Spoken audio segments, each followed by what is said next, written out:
Silent Hill 4 has always been regarded as the black sheep of the Silent Hill franchise. What with the first-person view at the start of the game, as well as the limited inventory management, it really seemed to struggle to be a true Silent Hill experience. That being said, as a kid, I never understood a lot of the hate that it got, considering it did a number of things right that left a long-lasting impression over any of the other Silent Hill games for yours truly.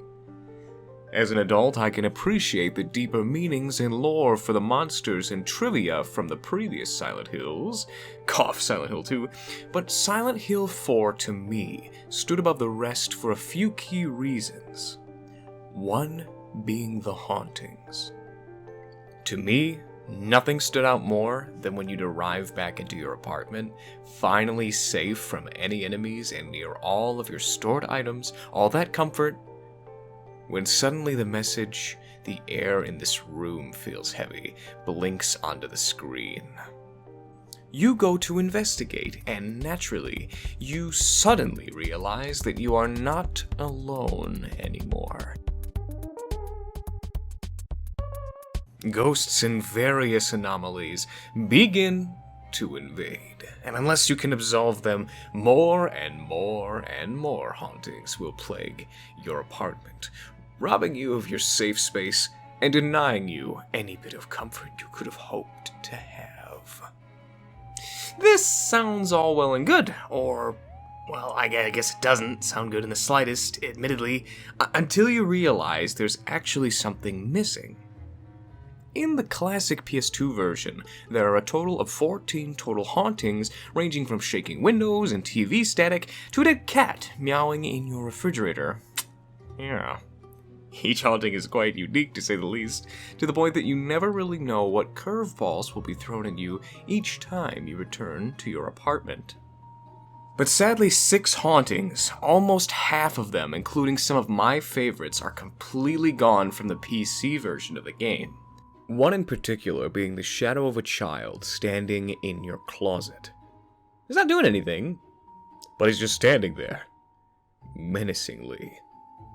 And another where you see a clone of yourself, almost like if you were to fall victim from everything going on in the game, standing on the other side and just, well, in a way, saying hello without even so much as a knock. It's really cool stuff. But why exactly is this? Could this perhaps be censorship? After all, the Grey Children in Silent Hill 1 were censored and switched around with mumbler enemies, so it's plausible. But no, the truth is far more scary. Utter incompetence. Konami, being the beautiful and spectacular, non-money-grubbing company that it is, butchered the PC port of Silent Hill 4, truthfully. On top of a number of performance issues, they ended up leaving 6 hauntings completely out of the game. What's even worse is some of them are there, but invisible. And because you take damage from nearby hauntings, it's quite frustrating to not know exactly what's going on, needless to say. The fact that companies like Konami actually exist, and that we'll most likely never see a proper HD version made public, is truly as scary as it gets.